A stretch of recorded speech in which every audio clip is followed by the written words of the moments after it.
Fantastic films. അതിന്റെ reason F dot എന്ന ഇത് ആ ഡോട്ട് ഇട്ടത് ഒറ്റ പടം അരുൺ ചന്തു ഡിസൈൻ ചെയ്ത്. എനിക്ക് വീഡിയോ റിവ്യൂസിനേക്കാൾ ഇഷ്ടം വായിക്കുന്ന റിവ്യൂസ്. അതിന് എപ്പോഴും സസ്പെൻസ് ഇങ്ങനെ അടുത്തിലേക്ക് കഴിഞ്ഞ അടുത്ത് അത് ആ റിവ്യൂ എന്ന് വെച്ചാൽ ഞാൻ ബുക്ക് ഭയങ്കര വായിക്കുന്ന ആളൊന്നുമല്ല. പക്ഷെ എനിക്ക് ഈ സംഭവം വീഡിയോയിൽ കിട്ടാറുണ്ട്. ഒരുപാട് പേരുടെ ഈ റീകോൾ ഈ സാറ്റർഡേ നൈറ്റ് ക്ഷീണമൊന്ന് മാറുന്ന വിചാരിച്ചിരിക്കാൻ. അപ്പം അങ്ങനെ ആ വൻമരം ഒന്ന് വീഴട്ടെ. അയാളുടെ കൂടെ ഞാൻ ചെയ്യുന്ന ഹ്യൂമർ എനിക്ക് ചെയ്യാൻ പറ്റുമ്പോൾ എനിക്ക് കിട്ടുന്ന ഒരു കോൺഫിഡൻസ്, എന്തോ ഒരു ഞാൻ അറിയാതെ എന്തോ സംഭവിക്കുന്നുണ്ട്. അത് എനിക്കൊന്നത് ഭയങ്കര റിപ്പീറ്റ് വാച്ചുള്ളൊരു സംഗതിയായിട്ടാണ് നിങ്ങളുടെ ഇത് മാറിയിട്ടുള്ളത്. അത് ഒരിക്കലും എനിക്ക് ഡിസൈൻ ചെയ്യാൻ പറ്റിയിട്ടില്ല. ബാക്കി എല്ലാവർക്കും ഒരു റിയാക്ഷൻ ഞാൻ നേരത്തെ പറഞ്ഞത് പ്ലാൻ ചെയ്ത് നിവിൻ സംവേർ എന്നെ കോംപ്ലിമെന്റ് ചെയ്യുന്നുണ്ട്. അത് അയാളും ഈസി ആയിട്ട് തന്നെ ചെയ്യുന്നുണ്ട്. അപ്പം അതുകൊണ്ട് തന്നെ നിവിൻ ഇങ്ങനെ ഒരു ദിവസം പറഞ്ഞു, നിനക്ക് റാം സാറിൻ്റെ പടത്തിൽ അഭിനയിക്കാൻ താല്പര്യമുണ്ടോ? അപ്പം ഞാൻ നിവിനോടൊക്കെ പറഞ്ഞോളൂ, ഇവിടെ തമിഴിൽ എന്തെങ്കിലും ഉണ്ടെങ്കിൽ പറയണം. ഞാൻ ഇൻഫാക്ട് നയൻതാര മാഡത്തിന് മെസ്സേജ് ഉണ്ട്, പുള്ളിക്കാരിയും ഇഷ്ടം. അപ്പം ഞാൻ കോവിഡിന് ശേഷം ഞാൻ ആ മിന്നൽ മുരുകേശൻ ആ ബോർഡേഴ്സ് ഇച്ചിരി തിന്നായി തുടങ്ങിയല്ലോ. അപ്പം ഞാൻ വിചാരിച്ചു ഇനിയും ഞാൻ അവസരങ്ങൾ ചോദിക്കാം. ആക്ടിങ്ങും പെർഫോമൻസും രണ്ടാണ്.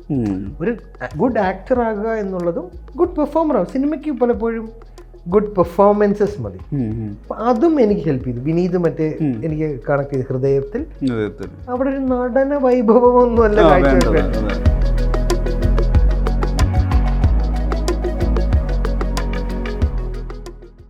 ഈ നിവിൻ്റെ കൂടി കാര്യം പറഞ്ഞോളൂ, നിങ്ങളുടെ കോമ്പിനേഷൻ പല ഇപ്പം നേരത്തെ ഞാൻ ചോദിച്ചിട്ടുണ്ട്. ഇപ്പം അജു ഇപ്പോൾ ഓഫ് സ്ക്രീൻ കെമിസ്ട്രിക്ക് അപ്പുറത്ത് ഓൺ സ്ക്രീൻ കെമിസ്ട്രി ഉണ്ടാവുമല്ലോ. ഇപ്പം നമ്മളത് നോക്കുവാണെങ്കിൽ ജയസൂര്യയായിട്ട് വന്ന പുണ്യാളിൻ്റെ സീക്വലടക്കം നോക്കിക്കഴിഞ്ഞാലും സുധി നോക്കിക്കഴിഞ്ഞാൽ, ഇപ്പുറത്ത് കുഞ്ഞിരാമായണം നോക്കുകയാണെങ്കിൽ കുഞ്ഞിരാമായണത്തിന് മുമ്പ് ധ്യാൻ അങ്ങനെയല്ല ചെയ്തിട്ടുള്ളത്. പക്ഷേ നിങ്ങൾ ആ സിനിമയുടെ തലേന്ന് പോലും ഇത്രയും ബോണ്ടിങ് ഉള്ള ഇവർ കുറേ കാലമായിട്ട് ബോണ്ടിങ് തോന്നുന്നു. അങ്ങനെ പല ഇപ്പം ഒപ്പത്തിലേക്ക് വരികയാണ് മോഹൻലാലിനോട് ഈ കോംബോ വർക്ക് ആവുക എന്ന് പറയുന്ന സാധനം ഉണ്ടല്ലോ. ഞാനത് അജു 2 ക്യാരക്ടർ റോളും അല്ലാത്ത റോളും കൂടി ചെയ്യുന്ന ഒരു ഘട്ടമായതുകൊണ്ട് ഇപ്പം അങ്ങനെ കോംബോ റോൾസ് കുറവാണ് പൊതുവേ മലയാള സിനിമയിൽ. എന്നാൽ പോലും ഈ കോംബോ റോൾസ് എന്ന് പറഞ്ഞാൽ എല്ലാ കാലത്തും സെലിബ്രേറ്റ് ചെയ്യുന്നതാണ്. ഓരോ കാലത്തും ഓരോ ടീം ഉണ്ടാവും. പക്ഷെ അജു മൾട്ടിപ്പിൾ ആക്ടേഴ്സിൻ്റെ കൂടെ അത് ചെയ്തിട്ടുള്ളതാണ്. അതിൻ്റെ ഒരു കെമിസ്ട്രിയും പൊരുത്തവും സക്സസ് ഒക്കെ എങ്ങനെയാണ് കാണുന്നത്? ഒരുപാട് സംസാരിക്കുന്നത് ഒരു പ്ലസ്സാണ്. അങ്ങനെയുള്ള സമയങ്ങളിൽ ഓരോ ആക്ടറും ഓരോ ടൈപ്പ് ആയിരിക്കും ലീഡ് ആക്ടേഴ്സ്. അപ്പം ആസിഫിൻ്റെ കൂടെ നമ്മൾ വർക്ക് ചെയ്യുമ്പോഴും ടൊവിയുടെ കൂടെ ചെയ്യുമ്പോഴും ഇവരുടെ അടുത്തൊക്കെ നമുക്ക് ഇപ്പം നിവിൻ ഡിഫോൾട്ട് വിനീതും ധ്യാനും അവർക്കായിട്ട് വേറൊരു സൗഹൃദം എനിക്ക് നേരത്തെ ഉണ്ടല്ലോ. ലാൽ സാറായിട്ട് എനിക്ക് പരിചയമില്ല, പക്ഷേ അത് സീനിയേഴ്സിലോട്ട് നമ്മൾ ബീച്ച് ചേട്ടൻ എനിക്ക് ഫീൽ ചെയ്തിട്ടുള്ള കാര്യം, സംസാരിക്കാൻ നമുക്ക് വിഷയങ്ങളുണ്ടെങ്കിൽ ഐസ് ബ്രേക്കിംഗ് ഈസിയാണ്. അപ്പം ഞാൻ സീനിയേഴ്സിൻ്റെ കൂടെ ആണെങ്കിൽ, സീനിയേഴ്സ് ഉണ്ടെങ്കിൽ ഞാൻ അവരോട് പോയി ഇരിക്കുക എന്നുള്ളത് വേറൊന്നുമല്ല, ഈ കഥകൾ കേൾക്കുക, അവരുടെ എക്സ്പീരിയൻസ്. ഈ അടുത്ത് ഈ ചേട്ടൻ കണ്ടാണല്ലോ അപൂർവ സംഗീതം, കമൽഹാസന്റെ അദ്ദേഹം പറയുന്ന ഒരു ഭയങ്കര ലൈനുണ്ട് കമൽ സാർ, ഏജിനെ നിങ്ങൾ ഡിസ്റെസ്പെക്ട് ചെയ്തോളൂ, എന്തിനോ കൂടെ നിങ്ങൾ എക്സ്പീരിയൻസിനെ നിങ്ങൾ ഒരിക്കലും ഡിസ്റെസ്പെക്ട് ചെയ്തു. അത് അങ്ങനെ പറയാനല്ലെങ്കിൽ കൂടിയും ഞാൻ പറഞ്ഞില്ല നേരത്തെ, ഗുരുക്കന്മാരെന്ന് പറയുന്ന അല്ലെങ്കിൽ നമ്മളെക്കാളും സീനിയേഴ്സ് എന്ന് പറയുന്നത്, എക്സ്പീരിയൻസ് എന്ന് പറയുന്നത്, അവർക്ക് എന്തെങ്കിലുമൊക്കെ നമുക്കൊരു ലേണിംഗ് തരാൻ, എന്ന് പോയി പഠിക്കാനല്ല ഞാൻ ഇരിക്കുന്നത്, അത് നമുക്ക് ഒരു റീസൺ. അപ്പോൾ കമ്മ്യൂണിക്കേറ്റ് ചെയ്യുക എന്നുള്ളത് വളരെ, ഇന്നിപ്പോൾ എല്ലാവരും കുറച്ചും കൂടി സെക്ലൂഡഡായി മാറിയിട്ടുണ്ട്. ഇപ്പം ഞാനും ഷോട്ട് കഴിഞ്ഞ് സംസാരിക്കാൻ ഇല്ലെങ്കിൽ ഞാൻ എൻ്റെ എന്തെങ്കിലും പാട്ടോ മൊബൈലോ അല്ലെങ്കിൽ ഉറങ്ങാനൊക്കെ ആയിട്ട് പോകും. പക്ഷെ അന്നൊക്കെ എനിക്ക് പറ്റിയിട്ടുണ്ട്. ഇന്നും സുഹൃത്തുക്കളോട് ഇപ്പോൾ വർഷങ്ങൾക്ക് ശേഷം ചെയ്യുമ്പോൾ പറ്റുന്നുണ്ട്, ധ്യാൻ്റെ കൂടെ ചെയ്യുമ്പോൾ പറ്റുന്നുണ്ട്, അല്ലെങ്കിൽ ഫ്രണ്ട്സിനോട് അങ്ങനെ സംഭവിച്ചിട്ടില്ല. ഇപ്പോൾ അടുത്ത് ഇപ്പോൾ ടൊവിയുടെ കൂടെ ഒരു പടമാണ് ഐഡന്റിറ്റി, പക്ഷെ അതും കോമ്പിനേഷൻ കുറവാണ്. അപ്പം അത് എപ്പോഴും കമ്മ്യൂണിക്കേഷനോടെ ബ്രേക്ക് ആവുള്ളൂ. അപ്പം പി സുകുമാർ സാർ മലർവാടിയുടെ സെറ്റിൽ സുഖേട്ടൻ ലെജൻഡറി വർക്കുകൾ ചെയ്തിട്ടുള്ള അഴകിയ രാവണൻ ടു ആറാം തമ്പുരാൻ, നമ്മൾ കുറച്ചുകൂടി സീരിയസുമാണ്. വിനീത് പറഞ്ഞിരിക്കുന്നത് പുള്ളി കൂളാണ്. അപ്പം ഇദ്ദേഹം വന്ന രൂപം സീരിയസ് ആണ്. ഇദ്ദേഹം വന്നിട്ട് ഒരു ചെറിയ കുറച്ച് സമയം കഴിഞ്ഞിട്ട് ഇദ്ദേഹം ഒരു അഡൾട്ട് ജോക്ക് പറഞ്ഞു. അപ്പോൾ നമ്മളൊക്കെ പെട്ടെന്ന്, അന്ന് എനിക്ക് 25 വയസ്സ്, നമ്മളൊക്കെ അത്യാവശ്യം പ്രായമുണ്ട്, കോളേജും ജോലിയൊക്കെ കഴിഞ്ഞിട്ടാണ് നിവിനും ഇൻഫോസിസ് വർക്ക് ചെയ്യുന്നത്. ഭഗത്തും അതിന് ഓൾമോസ്റ്റ് എൻ്റെ ചെറിയ വ്യത്യാസമുള്ളൂ. ഹരിയും ശ്രാവൺ എനിക്കൊന്ന് കുറച്ചുകൂടി യങ്ങറാണ്.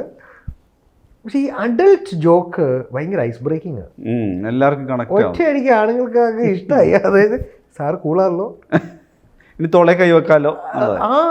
അദ്ദേഹം പർപ്പസ്ഫുള്ളി ചെയ്താ.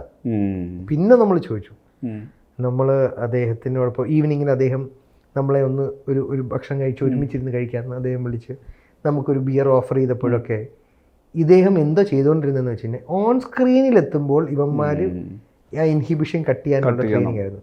അതിനൊക്കെ കാരണം എന്താ, ഇപ്പോൾ 2 എണ്ണം ഒരു ബിയർ സിപ്പ് ചെയ്ത് കഴിയുമ്പം നമ്മൾ ചിലപ്പോൾ നമ്മുടെ പഴയ കഥകളൊക്കെ പറയാൻ തുടങ്ങും. നമ്മൾ കമ്മ്യൂണിക്കേറ്റ് ചെയ്തേ അത് സംഭവിക്കുള്ളൂ. ഓവർ സംസാരം എന്നൊക്കെ വരാം, പക്ഷേ അത് ഹെൽപ്പ് ചെയ്തിട്ടുണ്ടാവാം. സംസാരം കുറയുമ്പോഴാണ് കുറച്ചും കൂടി സീരിയസ് വന്നത്, നമ്മുടെ ഹ്യൂമർ ടൈമിങ്ങും നമ്മുടെ റിജിഡിറ്റി കൂടുന്നത്. ഇപ്പോൾ ഈ കഴിഞ്ഞ കുറച്ച് വർഷങ്ങളായിട്ട് സംസാരം എൻ്റെ വളരെ കുറവാണ്. വളരെ ക്ലോസ് ആയിട്ടുള്ളവർ ആരെങ്കിലും ഇപ്പം പോയ ഭഗത്തിനെ കാണുമ്പോഴൊക്കെ സംസാരമുള്ളൂ, അല്ലാതെ നമ്മളിപ്പോൾ ചെയ്ത വേഷങ്ങളിലും അങ്ങനെ സംസാരിക്കുന്ന വേഷങ്ങളല്ലല്ലോ. സീനിയേഴ്സ് ആരും അങ്ങനെ ഇല്ലതാനും. അപ്പം നോർമലി നമ്മൾ നോക്കുവാണെങ്കിൽ നമ്മുടെ എല്ലാം സംസാര രീതി ഇപ്പോൾ അത് വോയിസ് നോട്ടിലേക്കും മിനിമം ടെക്സ്റ്റിലേക്കും പോയില്ലേ. നേരത്തെ പാജു ആണെങ്കിലും അങ്ങോട്ടും ഇങ്ങോട്ടും ഫോൺ വിളിച്ച് സംസാരിച്ചുകൊണ്ടിരുന്ന ആളല്ലേ. അത് ഞാനൊരു ആക്ടർ പെർസ്പെക്റ്റീവോട് വെച്ച് ചോദിക്കുകയാണ്, അത് ഏത് തരത്തിൽ അത് ഗുണപ്രദമായി മാറുന്ന സംഗതിയാണ്? അജു എന്താ അതിൽ കാണുന്നത് ഒരു ആസ് എൻ ആക്ടർ? നമ്മുടേതായ ഒരു പേഴ്സണൽ സ്പേസിൽ ഇരിക്കാൻ ഇഷ്ടപ്പെടുന്നവർക്ക് അത് ഓക്കെയാണ്. എനിക്ക് തന്നെ ഇരിക്കാൻ ഒരു പരിധി കൂടുതൽ എനിക്ക് ബോറടിക്കാറില്ല. കോവിഡൊക്കെ എനിക്ക് പുഷ്പം പോലെ അതിജീവിക്കാൻ പറ്റിയ. അപ്പോൾ ഞാൻ നേരത്തെ മദ്യപിക്കുന്ന സമയത്ത് ഞാൻ ഒറ്റയ്ക്ക് മദ്യപിക്കുന്ന ആളായിരുന്നു. എനിക്ക് അതായിരുന്നു ഇഷ്ടം. അതൊരു സോഷ്യൽ അല്ല, അങ്ങനെ ഞാൻ ഒരു പാർട്ടിക്കും ഒരു ടെക്കിലോ പോയി അങ്ങനത്തെ ഒരേ ആളല്ല. എനിക്ക് ആ പ്രഭാസായി എനിക്ക് തന്നെ തോന്നി അത് എന്നിട്ട് ഞാൻ ഫോൺ സംസാരിക്കും, ഞാൻ ഫ്രണ്ട്സിനെ വിളിക്കും, അതായിരുന്നു കൂടുതലും. അപ്പം ഇന്ന് അത് മാറുമ്പോൾ സെൽഫ് ആയിട്ട് നമുക്ക് കുറേ, പക്ഷെ എന്നാലും അത് കഴിഞ്ഞൊരു ബോറടി ഉണ്ട്, നാച്ചുറലി ഉണ്ട്. നമുക്ക് ചുറ്റും എപ്പോഴും ബീച്ചേട്ടൻ, അതുകൊണ്ടാണല്ലോ ലൈവായിട്ട് എപ്പോഴും ആൾക്കൂട്ടത്തിൻ്റെ എപ്പോഴും ബീച്ചേട്ടൻ്റെ സുഹൃത്തുക്കൾ. ഞാൻ ഇന്ന് ഓർക്കുന്നു, ബീച്ചേട്ടൻ ഒരിക്കൽ ബാംഗ്ലൂരിൽ വെച്ച് ചെയ്തു അവാർഡ് ഫംഗ്ഷൻ കഴിഞ്ഞിട്ട്, കഴിഞ്ഞ വർഷം എന്താ എല്ലാവരും പോയി, ബീച്ചേട്ടൻ ഉച്ച കഴിഞ്ഞ് ഒറ്റയ്ക്ക്. അപ്പോൾ ബീച്ചേട്ടൻ വിളിച്ചു വീഡിയോ കോൾ ചെയ്തിട്ട് പറഞ്ഞു, നീ കുറച്ച് നേരം സംസാരിച്ചുകൊണ്ടിരിക്കുകയോ ചോദിച്ചു. അപ്പോൾ ഞാൻ പറഞ്ഞു, പിന്നെ ധ്യാനിനെ കൂടെ വീഡിയോ കോൾ ഇടാം എന്തെങ്കിലുമൊക്കെ. അപ്പോൾ ധ്യാൻ ബീച്ചേട്ടനോട്, ഞങ്ങളും ഇടയ്ക്ക് ബോറടിക്കും ഇങ്ങനെ വിളിച്ചെടുക്കോ. ഞാൻ പറഞ്ഞാടായി. അപ്പോൾ അത് എനിക്ക് തോന്നുന്നു കുറയും. എൻ്റെ പ്ലസ് ഉണ്ടോയെന്ന് ചോദിച്ചാൽ, ഭയങ്കര സീരിയസ് വേഷമൊക്കെ ചെയ്യുകയാണെങ്കിൽ ചിലപ്പം നമ്മൾ ഒരുപാട് ചിന്തിക്കുന്ന വ്യക്തികളാണെങ്കിൽ വായനയിലോട്ടൊക്കെ പോവുക, അങ്ങനെ ചെയ്യും. എനിക്ക് മറ്റേത് കുറച്ചും കൂടി ഓർഗാനിക്. എനിക്ക് വീഡിയോ റിവ്യൂസിനേക്കാൾ ഇഷ്ടം വായിക്കുന്ന റിവ്യൂസ്. അതിന് എപ്പോഴും സസ്പെൻസ്, ഇങ്ങനെ അടുത്തില്ലെങ്കിൽ കഴിഞ്ഞ അടുത്ത് എന്താ അത് ആ റിവ്യൂ എന്ന് വെച്ചാൽ, ഞാൻ ബുക്ക് ഭയങ്കര വായിക്കുന്ന ആളൊന്നുമല്ല, പക്ഷെ എനിക്ക് ഈ സംഭവം വീഡിയോയിൽ കിട്ടാറില്ല. ഇല്ല, എനിക്കൊന്ന് ടെക്സ്റ്റിൽ ഞാനത് എന്നെക്കുറിച്ച് നല്ല പറഞ്ഞേക്കുന്നത് ഞാൻ വായിച്ചു വെക്കുന്ന ഒരു രീതി ഉണ്ടല്ലോ. അത് ഏതൊരു വീഡിയോ വ്ളോഗറിൽ വരുമ്പോഴും പുള്ളിയുടെ എക്സ്പ്രഷനിൽ നമ്മൾ കണ്ടു കഴിഞ്ഞല്ലോ. ഇതിന് എനിക്ക് പരിധികളില്ലല്ലോ. എന്നെ പ്രോത്സാഹിച്ചോ അല്ലെങ്കിൽ എന്നെ അപ്രീഷിയേറ്റ് ചെയ്തതല്ലേ.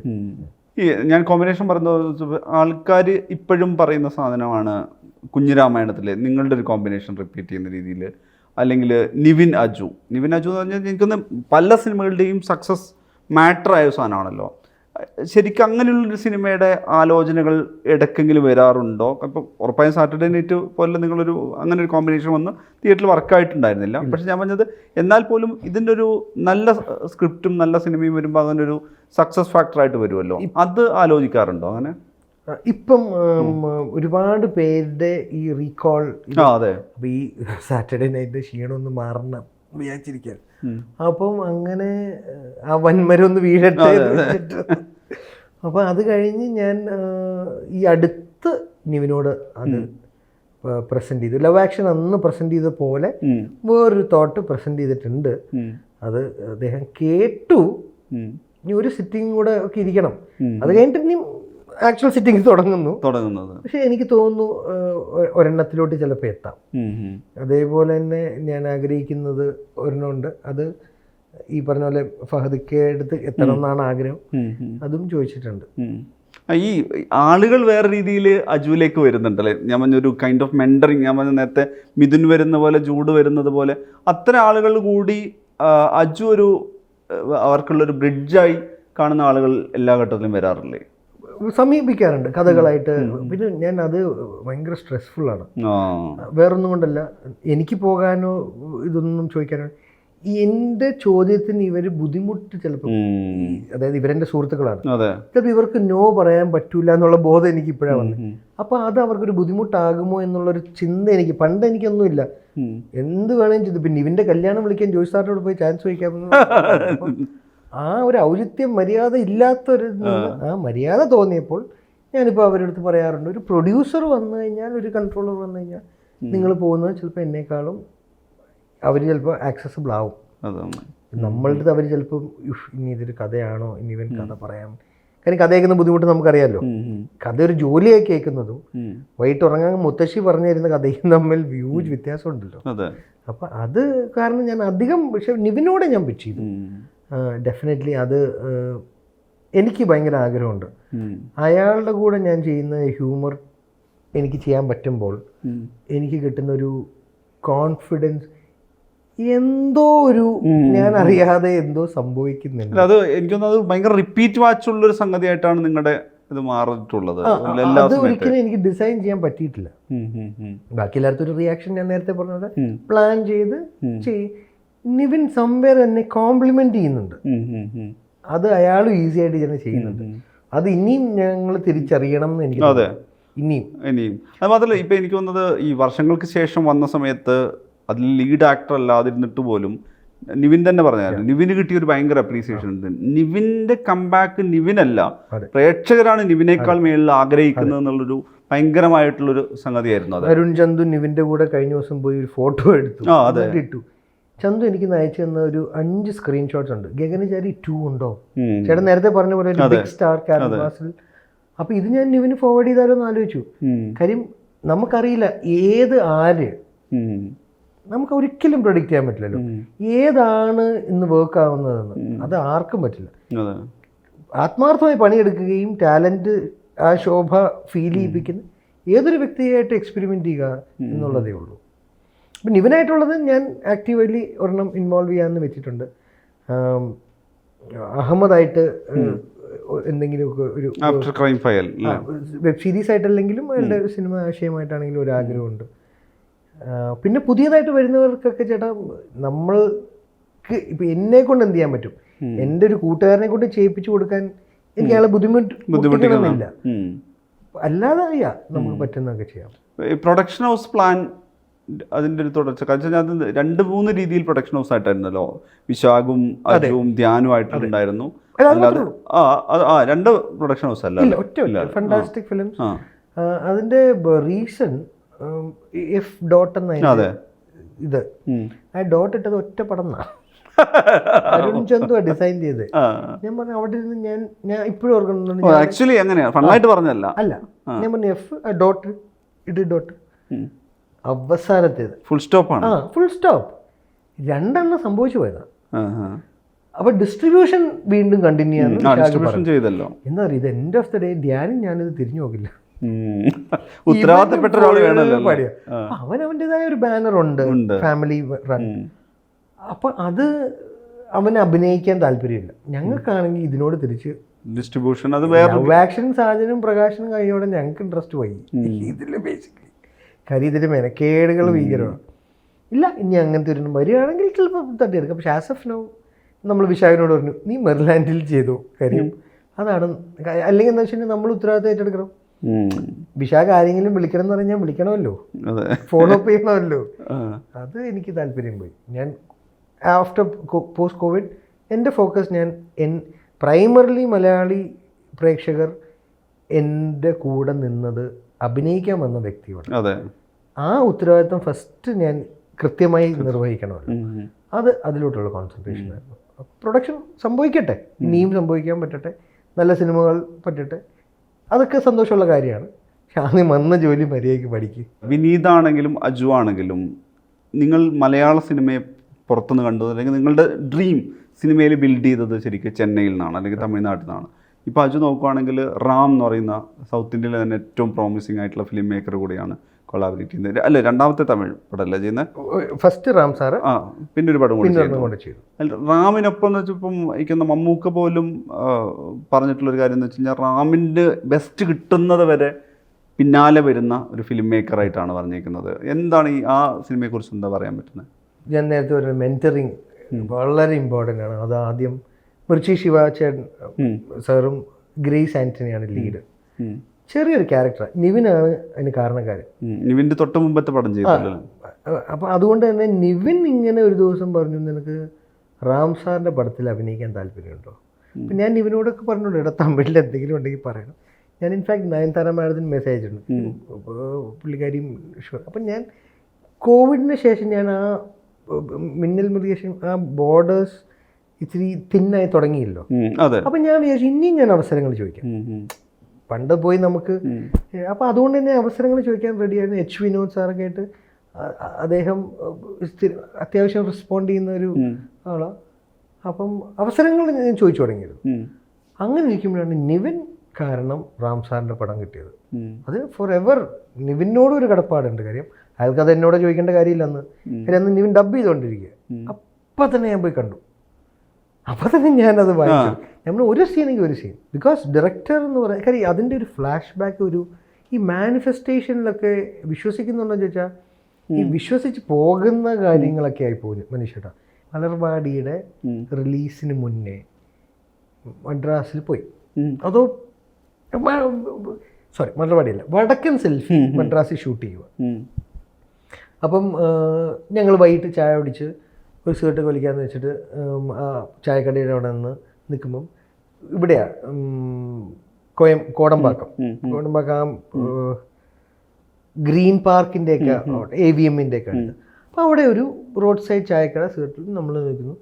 അപ്പം നിവിൻ പറഞ്ഞു, അതാണ് ഡയറക്ടർ റാം, തങ്കമീനുകൾ ഒക്കെ ചെയ്ത്.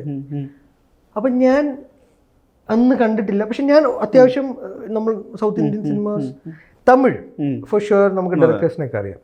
അപ്പോൾ എനിക്കന്ന് ഫേവറേറ്റ് പാണ്ഡ്യരാജ് സാറാണ്, പസംഗ ചെയ്ത. അപ്പം ഞാൻ തങ്കമീനിൽ കണ്ടിട്ടില്ല, പക്ഷെ നാഷണൽ അവാർഡ് കിട്ടിയാന്നൊക്കെ നമുക്കറിയാം. അപ്പോൾ ഞാൻ നോക്കുമ്പോൾ ഇദ്ദേഹത്തെ കണ്ടു, ഇദ്ദേഹം അവിടെ നിന്ന് ചായ എന്തോ കുടിക്കുന്നുണ്ട്. അപ്പോൾ നിവിൻ പറഞ്ഞ വാക്ക് ഇന്ന് എനിക്ക് ഓർമ്മയുണ്ട്, എപ്പോഴെങ്കിലും പുള്ളിയുടെ ഒരു പടത്തിൽ നിന്ന് അഭിനയിക്കണം. ഇന്ന് അയാളത് അത് നടന്നില്ലേ, അതുകൊണ്ട് അയാൾ എനിക്കൊരു അവസരം വാങ്ങിച്ചു തന്നു. സോ അങ്ങനെയാണ് അത് സംഭവിക്കുന്നത്. രസകരമായ ഒരു ചെറിയ ക്യാരക്ടർ, ഒരു കുടുംബസ്ഥനാണ്. അയാൾക്ക് എൻ്റെ ഭാര്യയായിട്ട് അഞ്ജലിയാണ്, അങ്ങാടിത്തേരി തൊട്ട് ഒരു മകനുണ്ട്, ഒരു ഹോട്ടലൊക്കെ നടത്തുന്ന ഒരു വ്യക്തി. ഭയങ്കര രസമായിരുന്നു പുള്ളിയുടെ പ്രോസസ്സ്. സ്ക്രിപ്റ്റ് ഉണ്ട്, നമ്മുടെ അടുത്ത് അത് ചെയ്യാൻ പറയും. ഇദ്ദേഹം എന്തൊക്കെ ചെയ്യാൻ പറ്റുന്നെങ്കിൽ അതൊക്കെ ചെയ്യുമോ എന്ന് വെയിറ്റ് ചെയ്യും. എന്നിട്ട് അവിടുന്ന് അത് ഈ ബ്രെഡ് ഈ ചായ മുക്കിയ പോലെ അത് അവിടെ നിന്ന് ഇങ്ങനെ പുള്ളി ഒന്ന് അത് ഡെവലപ്പ് ചെയ്ത് പോകുന്നത്ര ഓർഗാനിക്കലി അങ്ങ് ഡെവലപ്പ് ചെയ്യും. അത് ആക്ടേഴ്സിനെ വെച്ച് അതെങ്ങനെ പുള്ളി ഡെവലപ്പ് ചെയ്ത് നോക്കും. എന്നിട്ട് പുള്ളിക്ക് അത്യാവശ്യം ഒരു ഡെവലപ്മെൻറ്റ് ഫീൽ ചെയ്താൽ അത് അവിടെ നിന്ന് അങ്ങ് നിർത്തും. അത് ഭയങ്കര രസമുള്ള പ്രോസസ്സാണ്. എനിക്ക് കേരളത്തിൽ ഞാൻ അങ്ങനെ ഒരു പ്രോസസ്സിൽ ആരുടെ കൂടെയും രഞ്ജൻ പ്രമോദ് സാറിനോട് രക്ഷാധികാരി ചെയ്തപ്പോൾ ഞാൻ ചിലപ്പോൾ അത് കടന്നിട്ടുണ്ടാകും. പക്ഷെ അന്ന് ആ സമയത്ത് ആ പാവം ഞാൻ അദ്ദേഹത്തെ പോലത്തൊരു വലിയ ഗ്രേറ്റ് റൈറ്റർ ഡയറക്ടറോട് ഞാൻ സഹകരിച്ചില്ലായിരുന്നു. അദ്ദേഹം എക്സ്പെക്ട് ചെയ്ത രീതിയിൽ ഞാൻ എൻ്റെ ജോലി ചെയ്തിട്ട് അങ്ങനെ സഹകരിച്ചില്ല. കാര്യം അന്നൊന്നും നമ്മളുടെ സീരിയസ്നെസ് അത്ര നമ്മളുടെ ഇൻവോൾവ്മെന്റ് അങ്ങനെ ആവണമെന്ന് ആലോചിച്ച സമയമല്ല. അല്ല, ഡെഫിനറ്റ്ലി ബീച്ചേട്ടൻ വിളിച്ചു, നല്ല പടമാണെന്ന് പറഞ്ഞു. നല്ല പടമാണല്ലോ, ഓടുമല്ലോ, അത് മതി, ഓടുമല്ലോ. അത് അല്ലാതെ പക്ഷെ അന്ന് എനിക്ക് മാറി തന്നൊരു ക്യാരക്ടർ അദ്ദേഹം. ഞാൻ ഇന്ന് ഓർക്കുമ്പോൾ അത് ഇന്ന് ഈ നിമിഷം വീണ്ടും ഞാൻ അദ്ദേഹത്തിനോട് മാപ്പം പറയുന്നു, നന്ദിയും പറയുന്നു. അപ്പോൾ അതിന് ശേഷം ഞാൻ ചിലപ്പോൾ ഇതായിരിക്കും അങ്ങനെ വർക്ക് ചെയ്തിട്ടുണ്ടാവുക. അപ്പോൾ അതിൻ്റെ ഒരു എക്സെൻട്രിക് അല്ലെങ്കിൽ ഒരു ക്രേസിനെസ് ആണ് അത് സംഭവിപ്പിക്കുന്നത് അല്ലേ, ഒരു വ്യക്തിയുടെ ഒരു ക്രേസിനെസ്. സ്ക്രിപ്റ്റ് ഉണ്ട് പ്രോപ്പർ. അപ്പോൾ അത് ഭയങ്കര രസമുള്ള പ്രോസസ്സാണ്. ഡബ് ചെയ്യാൻ ചെന്നപ്പോൾ ചിലതൊക്കെ എഡിറ്റിൽ പോയിട്ടുണ്ട്, ശരിയാ. പുള്ളി അതിനെ വളർത്തി നോക്കി അതിനെ ഒന്ന് ഡബിങ് പ്രോസസ്സും നല്ലായിരുന്നു. എനിക്ക് തോന്നുന്നു അത് വെരി ഇമ്പോർട്ടൻ്റ്. തമിഴ് അജുവിനെ അറിയാലോ, പറയാം നമുക്ക്, പക്ഷെ നമ്മൾ പറയും മലയാളിയാണല്ലോ പറയും. അതെ, അതിന്റെ ഇത് കറക്റ്റ് ചെയ്യണം. ആവില്ലല്ലോ ഒരിക്കലും. പക്ഷെ എനിക്ക് തോന്നുന്നു റാം സാർ ആയതുകൊണ്ടും അദ്ദേഹം ലിറ്ററേച്ചറും ഒക്കെ നല്ല ഗ്രാഹ്യമുള്ളതുകൊണ്ടും ഡയലക്ട്സും ഗ്രാഹ്യമുള്ളതുകൊണ്ടും അദ്ദേഹത്തിന് എനിക്ക് തുടങ്ങാൻ ഇതിലെല്ലാം പുള്ളിയുടെ കൂടെ പറ്റിയതുകൊണ്ട് നമ്മളുടെ ഒരു കാലിബ്രേഷൻ ചിലപ്പം ടുവേർഡ്സ് റൈറ്റ് കറക്റ്റ് ആയിരിക്കും. സത്യത്തിനോട് ഏറ്റവും അടുത്ത് നിൽക്കാൻ പറ്റിയേക്കാം. രണ്ടാമത്തെ ഞാൻ അഭിനയിച്ച പ്രഭുദേവ AR റഹ്മാൻ സിനിമയാണ്. പ്രഭു സാറിൻ്റെ കൂടെ വർക്ക് ചെയ്തപ്പോഴും വളരെ പ്രൊഫഷണൽ ആയിട്ടുള്ള, വളരെ ഈസി ടു വർക്ക് വിത്ത് വ്യക്തിത്വം. നമ്മളിത് ചിക്ക് പൊക്കോട്ട് കാണുന്നതാണ്. നമുക്ക് അത് നമുക്ക് കാഴ്ചയിൽ പോലും നമുക്ക് മെമ്മറീസ്, മിൻസാരക്കരമ ട്രെയിനിൽ പിടിച്ചു തൂങ്ങി പോലും ഡയലോഗ് അതൊക്കെയാണല്ലോ നമുക്ക് ഡാൻസ് മൊമെന്റ്സ് ആണല്ലോ വരുന്നത്. അതിലൊരു സോങ് കട്ടുണ്ട്, ഡാൻസ് പോലെ ചെയ്യണമെന്നോ. ഈ മനുഷ്യനോട് ഞാൻ പിന്നെ പറഞ്ഞു, സാർ എൻ്റെ കൂടെ ഒരു ഫ്രണ്ടായിട്ടൊരു ക്യാരക്ടറുണ്ട്, അവിടെയാണ് ഗ്രേറ്റ്നെസ്. നിങ്ങൾ എന്തെങ്കിലും ചെയ്തു, എന്തെങ്കിലും ചെയ്തോ പറഞ്ഞാലും പോലും അറിയാത്തവരാ.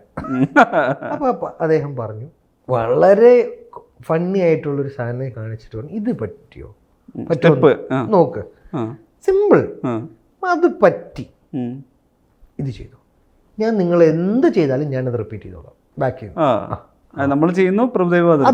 അത് പുള്ളി ബാലൻസ് പറ്റുമല്ലോ. അപ്പം അങ്ങനെ സഹകരിച്ച് നിന്ന് നമ്മളോടൊപ്പം, അതൊക്കെ അതും ഗംഭീര ഡയറക്ഷൻ. സോറി, ഡയറക്ഷൻ പടത്തല്ല, വർക്ക് വിത്ത് കമ്മ്യൂണിക്കേറ്റ് ചെയ്യാൻ ഭയങ്കര ഈസി.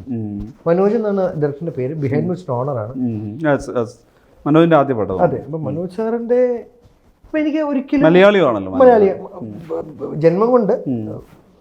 അപ്പം നമുക്ക് തീർച്ചയായിട്ടും മനോജ് സാറ് എന്താണ് കൺസീവ് ചെയ്തേക്കുന്നതൊക്കെ നമുക്ക് ധാരണ, കൺഫ്യൂഷൻ വരാമല്ലോ തുടക്കം. ഫസ്റ്റ് ഡേ കഴിഞ്ഞപ്പോൾ എനിക്ക് മനസ്സിലായി, എനിക്ക് എൻ്റെ ക്യാരക്ടറിനെ കുറിച്ച് സാറിനോട് കൃത്യമായിട്ട് ഉത്തരങ്ങളുണ്ട്. എൻ്റെ ജോലി അവിടെ കഴിച്ചു. സിനിമ എടുക്കുന്നത് പുള്ളിയുടെ ഉത്തരവാദിത്തം. എൻ്റെ ക്യാരക്ടറിനെ കുറിച്ചുള്ള എല്ലാ എൻ്റെ സംശയങ്ങൾക്കും എന്നാൽ ചില സാധനങ്ങൾ മനോജ് സാർ ഞാൻ പറയും, ജഗതി ചേട്ടൻ ഇങ്ങനെ ചെയ്തൊരു സാധനമുണ്ട്, ചെയ്തോ, ഇവിടെ ആരും കണ്ടിട്ടില്ലല്ലോ. അപ്പം അത് അപ്പം ചില സമയത്ത് മനോജ് സാർ വന്നിട്ട്, ഇന്നസെൻ്റ് ഏട്ടൻ അപ്പുറത്ത് ചെയ്തൊരു സാധനമുണ്ടല്ലോ.